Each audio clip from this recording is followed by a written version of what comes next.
Good morning, good day. I am Sweet Sadiddy and I just came here to say, hey girl, hey. So today we're going to be talking about what I've learned in 30 plus years. I'm going to be telling you within this video. Everything begins with self, everything will end with self. So many years I would say that I had a hard time looking into self. So busy looking like what this person's doing, what that person's doing, looking outward, looking for what's my job, what's my career, looking into how much money can I make, looking into what kind of vehicle I'm driving, looking at so many different outward things instead of pouring that energy and pouring that attention and that focus into self. You are enough. You don't need anything outside or external factors to shape your world or to shape your life. You are enough, and anything that you strive or want to do or want to become, all of it lies within you. The answer is self. It's going to always bring you back to self. Any peace, love, joy, or fulfillment, it has always brought me back to self. When I thought it was a car that I wanted, once I got the car, it was like, okay, I don't feel fulfilled. Once I got the certain job that I wanted that was hella stressful, I realized that no amount of money is going to make me feel at peace. It always brought me back to self. So embrace self, become a master of self, love, be patient, be kind to self, pour into self, and the world becomes your oyster. Last year, March of 2024, I was in a place where I was really self-reflecting, and I wrote a book. And in that book, it talks about a lot of different traumas and trials and tribulations that I've experienced thus far. Also, last year, August 2024, I lost my father. And anyone knows that when you lose someone so close to you, like grief will have you on an emotional roller coaster. But in that timing, it was so much wisdom as well, or so much realizations that started to come to me even though I was grieving. And the things that I started to look at is like, over the course of my life in these past 30 plus years, what are things that I've accomplished? What are things that I want to do and have yet to do? What are things that I'm just no longer serves me? What are things like, I just really was in a place to self-reflect. Just being in that place of self-reflection. And it was, what would I tell my younger self? What would I tell my niece or my cousin or my sister or whomever? They may ask me, hey, I don't want to waste time. I don't want to be in a position where I look back and I shoulda, woulda, couldas and things like that. And so that's what really inspired this video, of just really reflecting and looking back over the course of my 30 plus years and all the serendipity. And I just wanted to share that. As I started grieving my 20s, like around 27, 28 years old, at this point, I had 3 children, and I started to notice that it's going to fill your cup when you do acts of service for other people. Now, don't get it twisted. I'm not saying people pleasing, but acts of service when you really pour into others or you're moving into your God-given purpose. You would even do this even if you wasn't getting paid for it, right? It's just something that you enjoy doing. And the more that you pour into other people, I assure you, the universe will open up and it's going to reward you for it. It brings me fulfillment when I turn on this camera and I start recording, because I know the trials and tribulations and the testimony that I have is going to help someone else. It's going to help save someone some time. It's going to help save you some money. It's going to give you a different perspective, and that brings me joy. It truly brings me a different type of joy that I really can't put an explanation on it. I love doing this. I can show up and do this. If it was just me talking to myself, I could show up and do this. I could show up and do this in a room full of millions of people. 5 people. It doesn't matter. I could show up and do this in a room full of children. It's beyond words. Man, it's such a compliment when somebody is reading your book and they give you a review and they say, hey, this made me pick up my Bible, or this brought me closer to God, or this made me really sit down and think about myself. The fulfillment is top tier. Genuinely pour into other people, genuinely tap into those things that's going to help the next person. And it could be anywhere. It could be in any shape, form, or fashion. Just whatever resonates with you. If it's your time, if it's your energy, you know how to walk in a room and light the room up. You could just shift the atmosphere. Just good with your hands. It could be helping somebody with their cars. It could be helping someone clean or organize. Just anything that can help the next person. When you're a cheerful giver, it's just that blessings upon blessings will be in your life by being a cheerful giver. Our lives, our gifts, our talents are so much connected to helping someone else. As a 30-year-old woman, this is something that I'm really tapping into now. I'm understanding the importance of gut health. Gut health is so important because all of our organs, for the most part, are in our stomach. Organs, your liver, your kidneys, your small intestines, your large intestines, and so forth. Pancreas, all these things are needed. Okay, they're all connected in your gut health, and your gut health is so important because if you have an inflamed gut, it's going to show, and you're going to have so many different things that's going on with your body. Overall health is super important, but let me tell you, gut health is top tier. Another thing that I'm learning and leaning more into now is about calming your nervous system. Having an at-ease nervous system is things that keep us calm. It keeps us in a zen state. It also keeps us where we can properly communicate. Having an at-ease nervous system will allow us to sleep better at night. And do some research. I'm telling you, Google, you can use ChatGPT. Definitely use your research on how to calm and how to put your nervous system at ease. Reading books is so helpful. I'm so at ease when I'm reading my books. I'm so at ease when I take 10, 15, 20 more minutes in the shower and just really allow myself, like take my time, really get into my care and different things like that, and not so rushy, you know, just slow down. I love to put on jazz. Jazz has really helped me as well. But this is something that I really have learned. I wish I've learned this 15 years ago, how important that gut health and then also keeping your nervous system at ease. Something that I have learned to really tap into more in these 30 plus years has been my faith. If my faith has always carried me, and just having that belief that things are working for me and they're not working against me, just having that positive outlook and just having that optimistic mind and being faithful that everything is working together for my good has really helped me in some of the most darkest times. Just having that faith and just having that belief that, you know what, I'm not a victim. This is happening for me. It's not happening against me. And to look for the lesson, lessons and deal with whatever I'm supposed to deal with as far as how I'm feeling. I sit with myself and I'm looking for the lessons. What am I supposed to learn?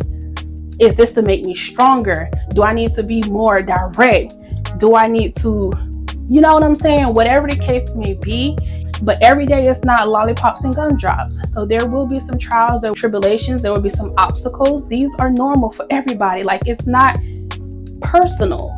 This is life. And as long as you continue to breathe and you continue to live, we will all experience some obstacles. And thank God for the obstacles that we're experiencing, because we're here to learn from them. How can I grow from this? How can I gain from this? Because it's already enough that I'm going through it, and I'm not going to have too many struggles at once. So I like to focus on looking at the gain and looking at what I can grow so I can move forward. And so more than likely it doesn't happen again. History won't repeat itself because I'm aware of what I'm learning and what was the lesson, and now I can move forward. In 2016, I used to work for this company, and this company was a medical transport company. I was an assistant manager, but twice out the month, I would go on different runs with the drivers into the rehabs. And one thing that I noticed up with me to this day, that there were two different type of people.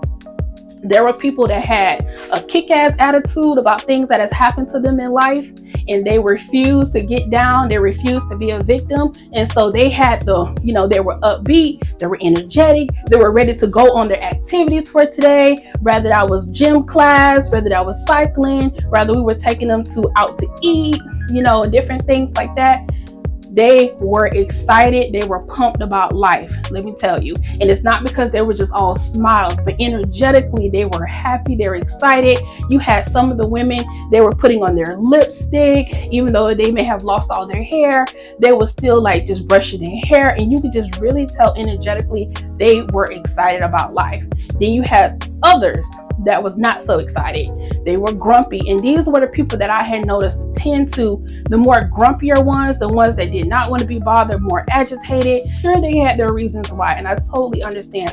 They weren't looking to have a good time. They griped and complained and was upset about a lot of different things, and they didn't enjoy their time that they had on whatever outing and field trips and activities that we would have. They did not get a lot of the fun out of the trip. Oh, how did you have fun? How was it? Oh, I'm just ready to get back. And let me tell you, at these rehabs, these nursing homes, they don't have a whole lot of outings. So you would think the 1 or 2 outings that was coming within a month, or the once a week outing that would happen, you would think they would be excited and ready to go. That's not always the case, unfortunately. I'll give you another example as well, is that I have my grandmother-in-law. Now my grandmother-in-law, which is my husband, mom, right? So my husband grandmother, she is in her 80s. I'm not going to say her age because she is a young honey. She is a young seasoned woman, but she's in her 80s. She's 80 plus. And when I tell you, we were to go on a track right now, we were going on a nature walk, she will possibly outwalk me almost. And I'm in my 30s and she's in her 80s. When I say she texts faster than I do, honey, she uses more emojis than anybody I know.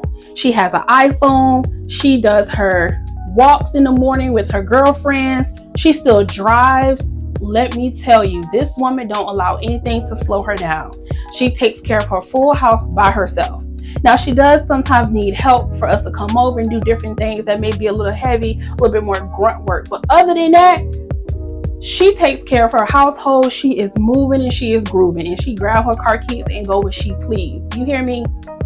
And also, I have a good friend of mine. She's like a sister, and her mother as well. I've taken notes from her indirectly. My Mama Maybell, I love her dearly. I say she gets in her car and she goes where she pleases. She goes grocery shopping. She brings all the groceries back. She does this, that, and the third. Let me tell you, she gets to point A, B, C, D, and E some days. She is moving and grooving, honey. Let me tell you, you have to keep moving. No matter what diagnosis, no matter what disability, no matter what life has thrown at you, you keep moving. Because these women that I know, okay, that are some of the matriarchs in our family, they have had knee surgeries, they've had hip surgeries, and they do not allow anything to stop them. Of course, they get their rest, they do their due diligence, but they don't lay there and just give up. They keep moving.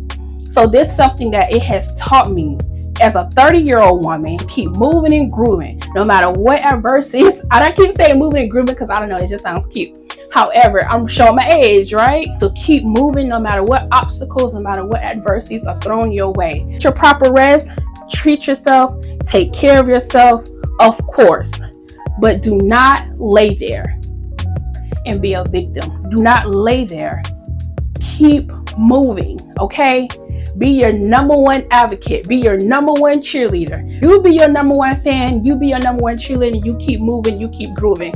As long as you got a sane mind, there is nothing that your body cannot do. Something I will continue to take with me as many days as God gives me. Period. I've learned in these 30 plus years to compartmentalize. Compartmentalize meaning that if you work a 9 to 5 or whatever your entrepreneurship business, your small business, whatever the case may be, compartmentalize that from your personal life. When you learn to compartmentalize things, you don't take anything personal. You know that if I'm at work, this is just my job and this is what I do when I'm at work. When I'm at home, this is my personal life. Maybe I can be a little bit more loosey-goosey, whatever the case may be, but you learn to compartmentalize. You don't get things misconstrued. You don't have situations that the lines don't get blurred. You learn to compartmentalize. Compartmentalizing is very healthy. It will help you to associate what needs the priority, what you can be a little more lenient with, what things that you need to be more tightened up with, and so forth. Compartmentalize is a strategy that I would advise anyone to adopt. Okay, learn to compartmentalize things. Learn to compartmentalize people. Everybody is not for everything. Management is the key to freedom. Money management, and honestly, managing all things is going to be your key to freedom.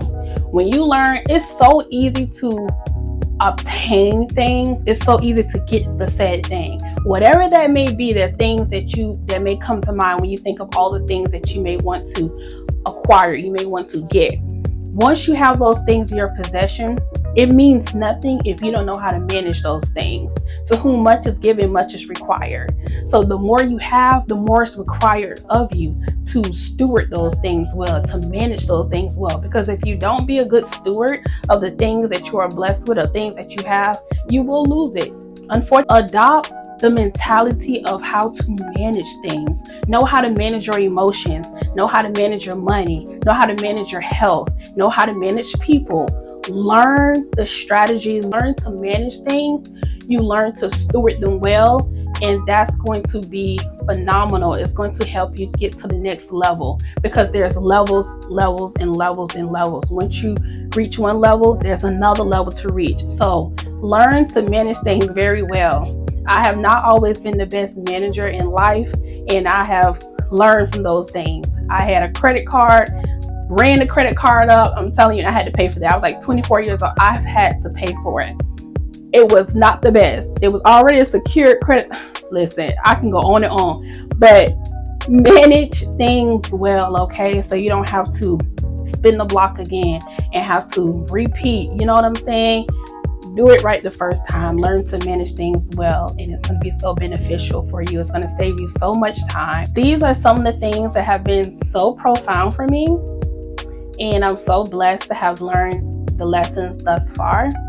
And life is peaceful, life is joy, and I'm so open to receive all the other lessons that I will learn within this life that I've been so blessed with. And I hope this helps you save time, to have a different perspective, and all in all, everything is working together for your good. It's working for you and not against you. Be blessed, be well, and I'll see you in the next video.